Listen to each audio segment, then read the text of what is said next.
สวัสดีครับท่านผู้ชมที่เคารพทุกท่านครับวันนี้เรามาพูดถึงพี่น้องเกษตรกรชาวสวนปาล์มบ้างนะครับเกษตรกรชาวสวนปาล์มเฮครับปรับไร่ละ 1,500 บาทสูงสุดครัวเรือนละ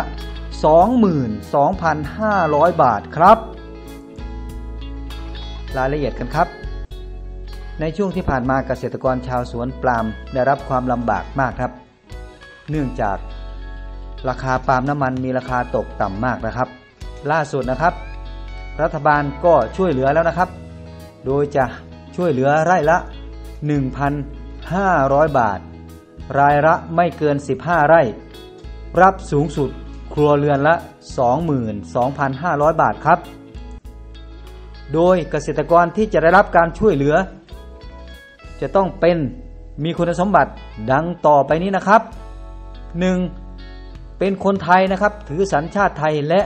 บรรลุนิติภาวะครับ 2. นะครับเป็นหัวหน้าครัวเรือนตามทะเบียนเกษตรกรที่ขึ้นทะเบียนไว้นะครับ 3. เปิดบัญชีเงินฝากเอาไว้กับธนาคารธกส.นะครับ 4. พื้นที่ปลูกปาล์มต้องมีเอกสารสิทธิ์นะครับถ้ามีคุณสมบัติครบทั้ง4อย่างนี้ก็มีสิทธิ์รับเงินช่วยเหลือนี้ครับซึ่งรัฐบาลจะช่วยเหลือประมาณ 150,000 รายทั่วประเทศนะครับเกษตรกรรายใดที่ยังไม่ได้ขึ้นทะเบียนนะครับเพื่อรับการช่วยเหลือตามโครงการนี้ก็ติดต่อขึ้นทะเบียนภายในไม่เกินวันที่31 มกราคม 2562 นะครับที่สำนักงานเกษตรอำเภอนะครับรายละเอียดต่างๆนำเอกสารอะไรบ้างไปติดต่อนั้นก็ติดต่อสอบถามได้ที่สำนักงานเกษตรอำเภอ